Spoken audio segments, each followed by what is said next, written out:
Сәлеметсіңдер ме балалар? Бүгінгі жаратылыстану сабағына қош келдіңдер. Кәне бәріміз орнымыздан тұрып, тақтаның алдына дөңгеленіп тұра қалайық. Қазір сендер сағат тілінің бағыты бойынша аттарыңды атап, келесі оқушы алдында айтқан досының атын атап, осы жалғастырып тізбекті атап шығамыз соңына шейін. Кәне бастаймыз. Менің атым Думан. Менің атым Әмір, досым Думан. Менің атым Шұғла, Думан, Әмір. Менің атым Үңкәр, Думан, Әмір, Шұғла, Үңкәр. Тамаша. Менің атым Малика, Думан, Әмір, Шұғла, Үңкәр. Менің атым Расыл, Думан, Әмір, Шұғла, Үңкәр, Малика, Расыл. Міне балалар, сенің жан-жақтарыңда достарың тұр екен, я? Ал бізді не қоршап тұр? Табиғат дегенде қандай әсер аласыңдар?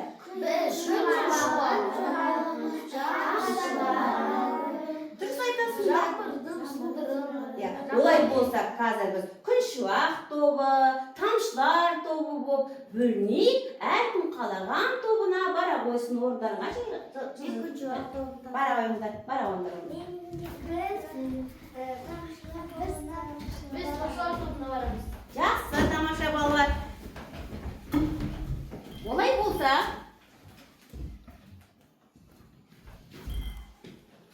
біздің бүгінгі өтетін тақырыбымыз топырақтың қандай қасиеті бар. Балалар, қазір сендердің алдарыңда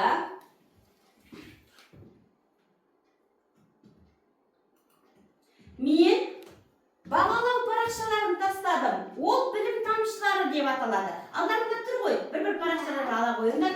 Ол осы сабақ барысында сендер білім тамшыларындағы әрбір тамшыға жауап берген жауаптарыңа қарай белгілеп отырасыңдар. Ол сабақ барысында әрбір кезеңдерде белгіленіп отырады.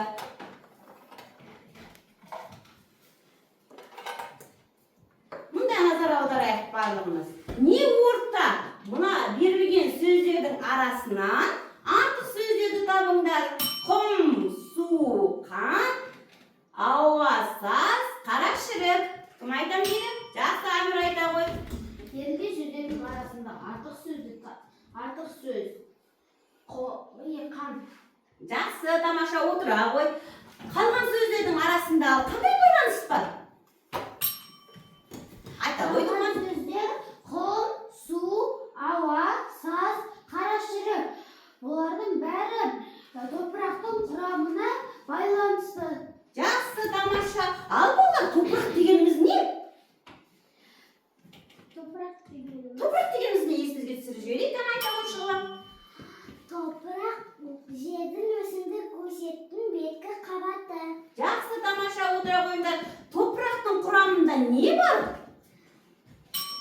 Топырақтың құрамында құм, саз, майда, таста, жануарлар, жәндіктердің қалған ұсақ қалдықтары бар. Жақсы, отыра ғой, тамаша балалар. Олай болса, топырақтың адам өмірінде қандай маңызы бар деп ойлайсыңдар? Топырақтың қандай? Думан? Адамдар барлық азық-түлікті топырақтың арқасында алады. Жақсы, олай болса балалар, бүгінгі жаңағы бағалау парақшаларыңа сұрақтарға барлығын толық жауап бердіңдер. Бір-бір балдан қоя қойыңдар, белгілеп. Сұраққа жауап берген Үңкәр екінші топта ол келесі бал. Олай болса балалар, бүгінгі сабағымызда топырақтың қасиеттері жайлы білетін боламыз. Бүгінгі сабақта топырақтың қасиеті туралы білесіңдер. Топырақтың құнарлылығы оның құрамына байланысты екенін түсінесіңдер. Қазір мына жерде суретке назар аударайық. Суреттен не байқадыңдар? Топырақ. Расыл? Топырақтың ішкінің байқадық. Ол жерде қара топырақ, саз топырақ, сосын құм топырақ, Toprak var. Жақсы отыра ғой, тамаша. Барлық топырақтың құрамы бірдей ме? Қараңдаршы балалар, бірдей ма? Малика, барлық топырақтың. Үш топырақтың да құрамдары бірдей емес. Жақсы отыра ғой. Енді ойланып қойшы, топырақтың түсіне не әсер етуі мүмкін? Топырақтың құрамында құм, саз, майда, жануарлы тастар, жәндіктердің ұсақ қалдықтары бар. Сол қалдықтары топырақтың түсіне әсер етеді. Тамаша, дұрыс қой, иә олар? Олай болса, жаңағы жауап берген Малика, Іңкәр, бағалау парақшаларына бағаларыңды қоя қойыңдар. Бағалай жүріңдер.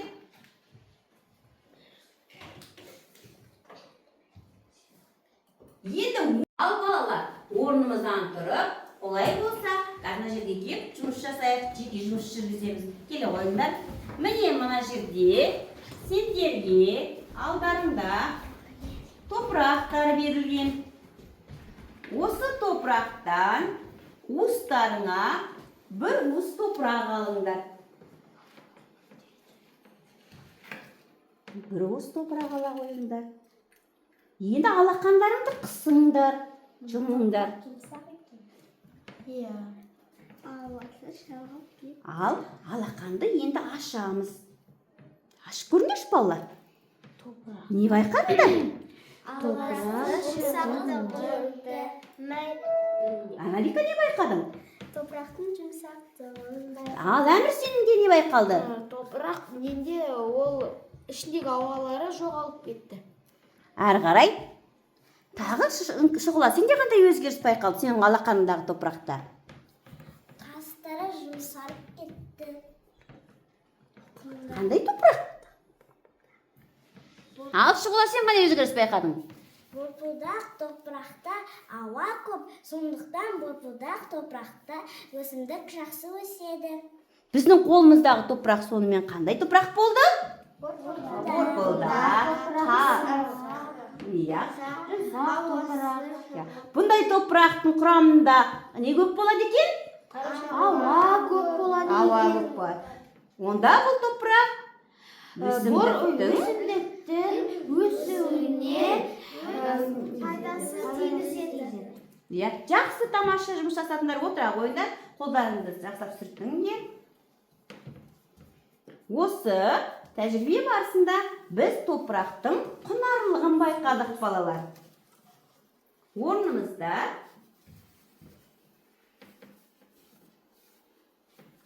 отырып, енді бағалау парақшаларымызға бағалау парақшаларыңа топырақтың құрамын анықтадыңдар ғой. Бағалап бір-бір балдарыңды қоя қойыңдар. Бір-бір балдарыңды қойыңдар.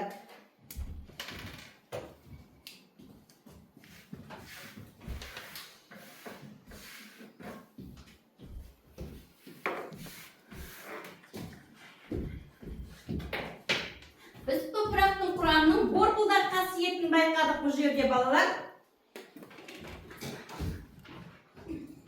Топырақтың қасиетіне тоқтала кетейік. Кез келген топырақ қатты, сұйық, газ тәрізді бөлшектерден тұрады. Топырақтың қасиеті осы бөлшектердің арақатынасына байланысты. Құрғақ, ылғал, тығыз, борпылдақ. Топырақта неғұрлым ауа көп болса, топырақ соғұрлым борпылдақ болады. Топырақты өсімдіктермен, сумен, қоректік заттармен қамтамасыз етеді. Бұны құнарлылық деп атаймыз. Ол топырақтың құрамындағы қарашіріктің мөлшеріне байланысты.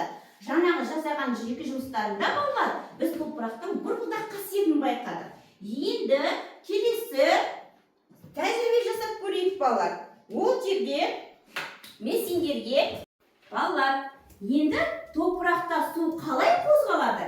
Қазір тәжірибе жасап, зерттеулер жүргізіп көрейік. Ол үшін бізге мынандай ресурстар керек. 3 шыны ыдыс, 3 түрлі топырақ қойдым алдарыңа. Жеткілікті мөлшер жерге су,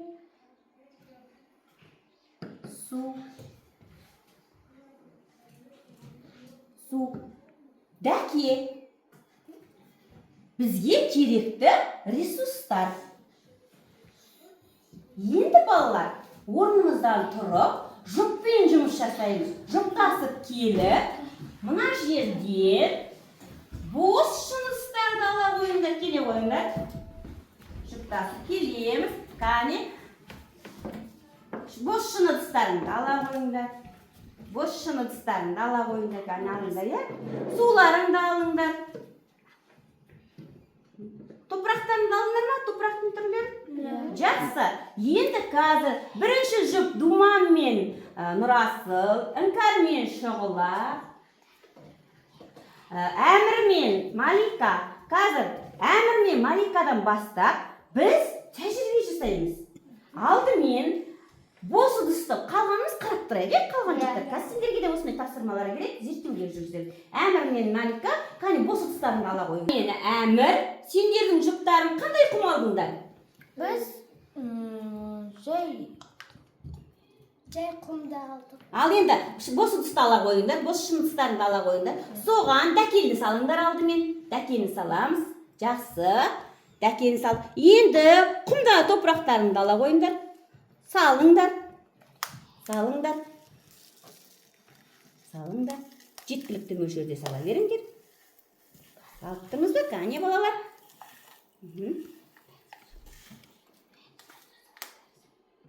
Сала беріңдер, топырақтарын салыңдар. Енді осы топырақтарыңа жеткілікті мөлшерде су құйыңдар.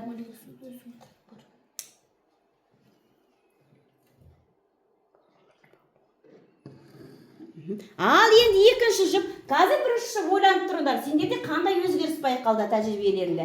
Іңкәр мен Шұғыла, қане бос ыдыстарыңды ала қойыңдар. Дәкелеріңді салыңдар ішіне. Дәкені салдыңдар. Қане топырақтарын сала қойыңдар.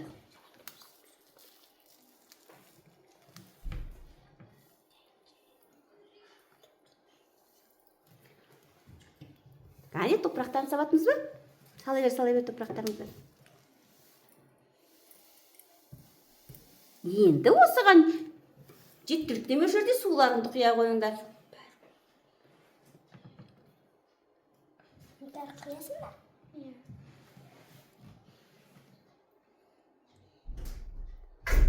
Жақсы. Келесі жұп Нұрасыл мен Думанның жұбының тәжірибесін көрейік. Сендер де бос ыдыстарыңды алып, ішіне дәкені салдыңдар ма? Дәкені салдық.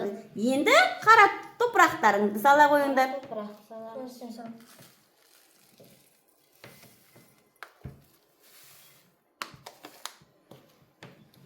Енді суды құйып көреміз, е? Суымызды құйып көрейік.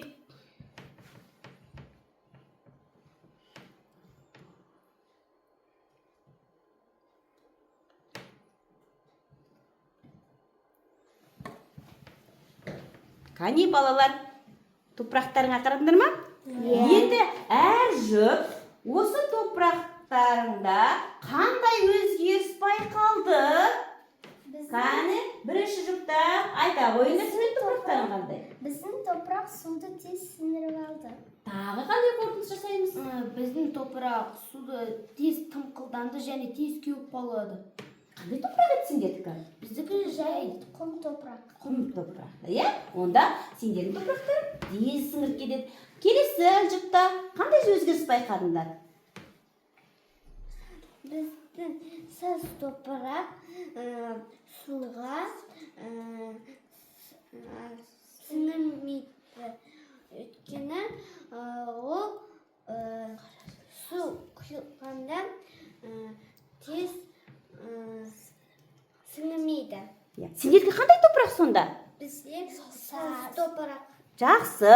Ал келесі жұпта сендерде қандай топырақтардың өзгеріс қара байқадыңдар? топырақ суды сіңіріп алып, бойында ұзақ ұстап тұр. Әсіресе ол қара арқасында суды тез сіңіреді. Ал қарашірік деген не? Қарашірік дегеніміз өсімдікпен жаңа шіріген қалдықтары, оның құрамында қоректік заттар болады. Балалар, кәде көріңдер топырақтарыңды қарап. Не байқап тұрсыңдар? Кәне? Малика, біздің топырақ қатты сіріпті. Иә. Біздікі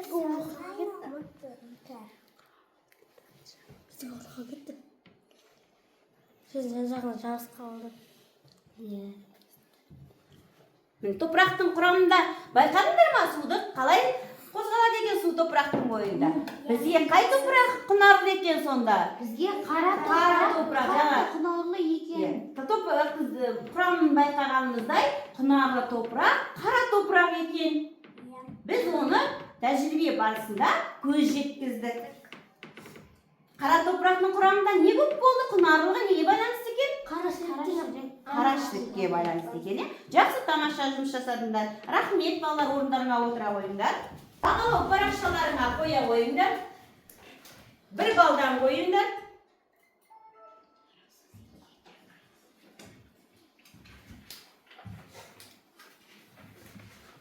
Қане балалар, қойдық па?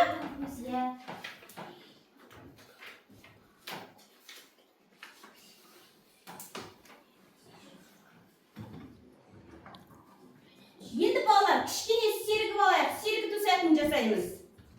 Тақта алдына шығамыз. Қане балалар, тақтаның алдына шыға қойыңдар. Қазір мен сендерге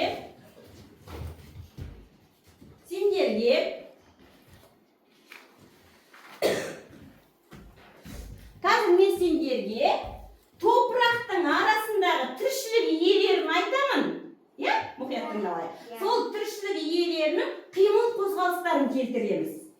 Дайынбыз ба? Яғни құрт боламыз. Құрт. Жылан. Олар қалай қимыл қозғалыс жасайды? Жылан. Құмырсқа ше. Құмырсқа.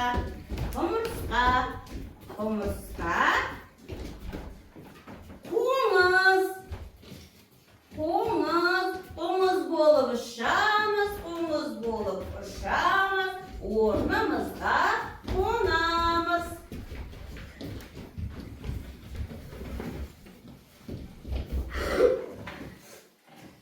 Енді балалар,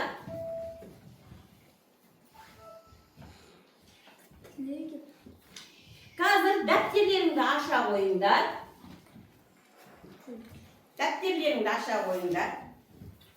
Дәптерлерінде сәйкестендіру тапсырмасы бар. Аша қойыңдар. Дәптерлерінде бар ма? Сәйкестендіру тапсырмасын ашып, орындай қойыңдар. Топырақтың түрлерін оқыңдар. Қара топырақ. Сәйкестендіріңдер. Әбден мұқият оқимыз. Қара топырақ. Минус ұса, таспай, қатады, жауын жауса, Бәріміз оқып, сәйкестендіреміз.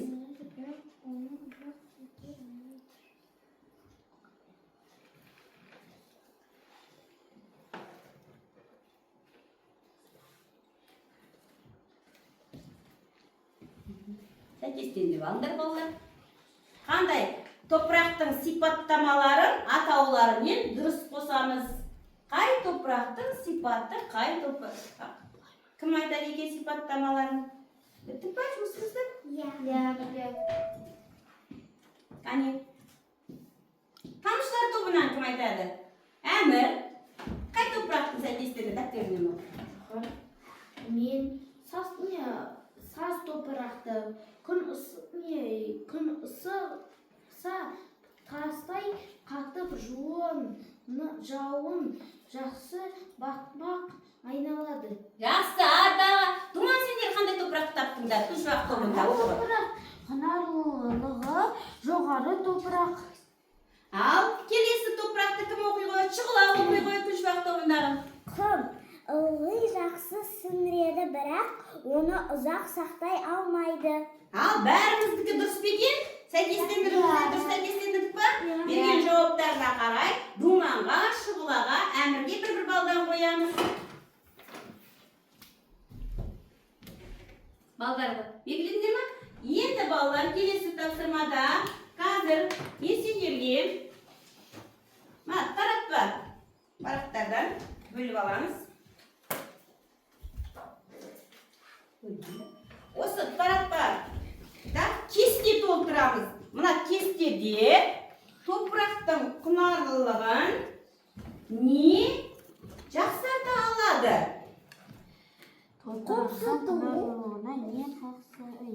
Белгілеп, кішкене ойланайық. Бір-бірімізбен.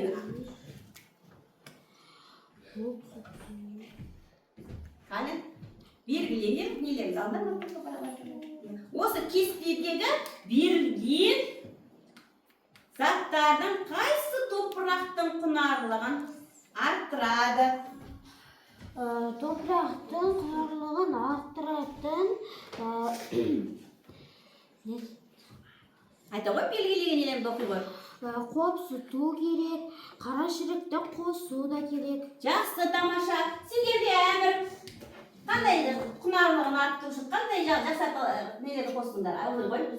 Суару, қопсыту, қара шірік қосу. Міне, тамаша, міне. Бәрімізде осындай беріледік қой, иә?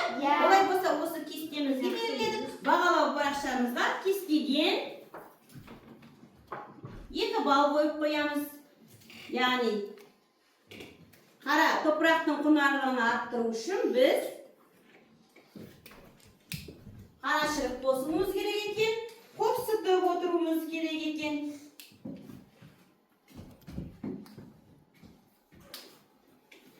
Олай болса, балалар, қазір біз мына жерде шағын видео көреміз. Көріңіз.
Адамдар топырақтың құнарлығын арттыра ала ма? Оған қандай не айта аласыңдар? Не дегендер жаңағы бейнекөрініс барысында? Біз бұл жерде өзендердің жанына және жол жандарын ағаш кесуге болмайды. Оларды суару керек және көбірек ағаш отырғызу керек. Тамаша, тағы құнарлығын арттырудың тағы қандай жұмыстар атқару керек? Іңкәр айта ғой. Көптеген ағаштар отырғызу керек екен. Көгалдардың жұмысын өте қажет. Көгалдандыру жұмысы қажет екен, не қағарады? Ал құрасыл сен айтасың, айта ғой. Және жан-жануарларды қамқор болу керек екен. Жан-жануарларға да қамқор болуымыз керек екен, не? Дұрыс айтасыңдар балалар. Олай болса, бүгінгі сабақ барысында енді балалар сендерге қазір мынандай таратпа берейін. Топырақтың құнарлығын арттыруда қандай жұмыстар жүргізу керек? Осы таратпаны қазірдің ішінде топпен жұмыс жасаңдар. Топпен қандай ой түйіндер, соны жинақтарында ойларыңдар.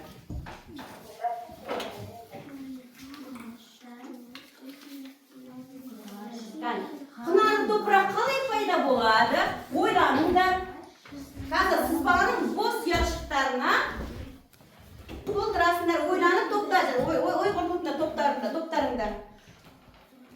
Қане, бірінші берілген тапсырмалардың ішінде құнарлы топырақ қалай пайда болады? Ойланып, қандай құнарлы топырақ пайда болсын, бізге қандай әсер етеді, соны осы сөздердің ішіне табыңдар, таратпаларыңнан.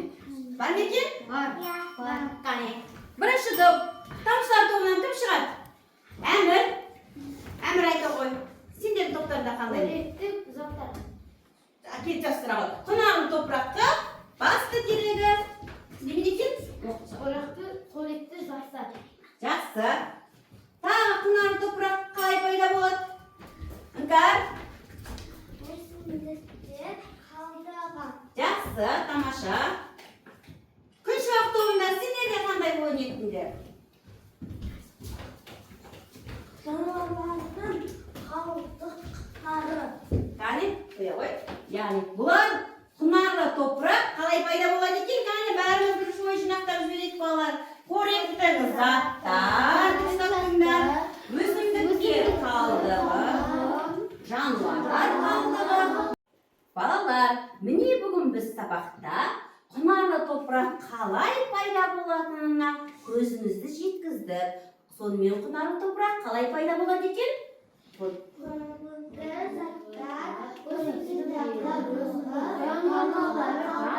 Міне, дұрыс айтасыңдар. Енді сабақ барысында сендердің бағалау парақтарың бар еді ғой?